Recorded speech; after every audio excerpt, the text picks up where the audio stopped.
भायखळा पश्चिमेतील मुसावाडी परिसरात भीषण आग लागल्याची घटना समोर आली। आपण सध्या त्याच घटनास्थळी आहोत। आपण पाहू शकता सध्या अग्निशमन दलाचं कार्य जे आहे ते सुरू असलेलं पाहायला मिळते। खरं तर सुमारे 7च्या परिसरात ही संपूर्ण घटना जी आहे ती या ठिकाणी घडली। एक एसीचं दुकान आहे, याच्या खाली फायर मीटर जो असतो या मीटरला खरं तर आग लागल्याची माहिती जी आहे ते प्राथमिकता मिळाली आहे। मात्र ही संपूर्ण आग जी आहे ते वरपर्यंत कोसळली। ते लेवल 1 ची ही आग होती। यामध्ये वरती राहणारे रहिवासी खरं तर 12 ते 15 इथे रहिवासी सुद्धा होते। ही भीषण आग लागल्यानंतर त्वरितच मुंबई पोलीस असतील किंवा अग्निशमन दलाच्या संपूर्ण 2 गाड्या ज्या आहेत या ठिकाणी दाखल झाल्या। त्यासोबत या घटनेचा आढावा घेतला।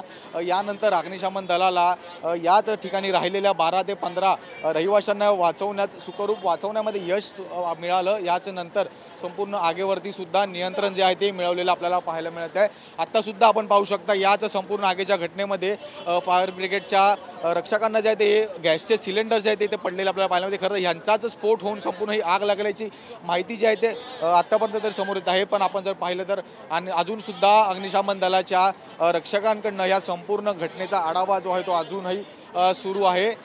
फायर कशामुळे लागली, या नेमक्या आगीचं कारण काय हे समजून घेण्यासाठी संपूर्ण अग्निशमन दलाचे रक्षक जे आहेत याच ठिकाणी काम जे आहे ते मोठ्या पातळीवर सुरू असलेलं आपल्याला पाहायला मिळत आहे। मात्र आपण जर पाहिलं तर याच संपूर्ण घटनेमध्ये कोणालाही दुखापत जी आहे ते झालेली आपल्याला नाही मिळाली।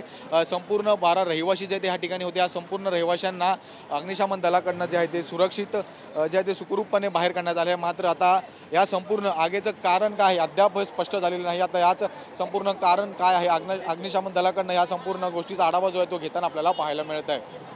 व्हिडिओ जर्नलिस्ट किशोर भुवडसह मी जय पवार, TV9 मराठी, मुंबई।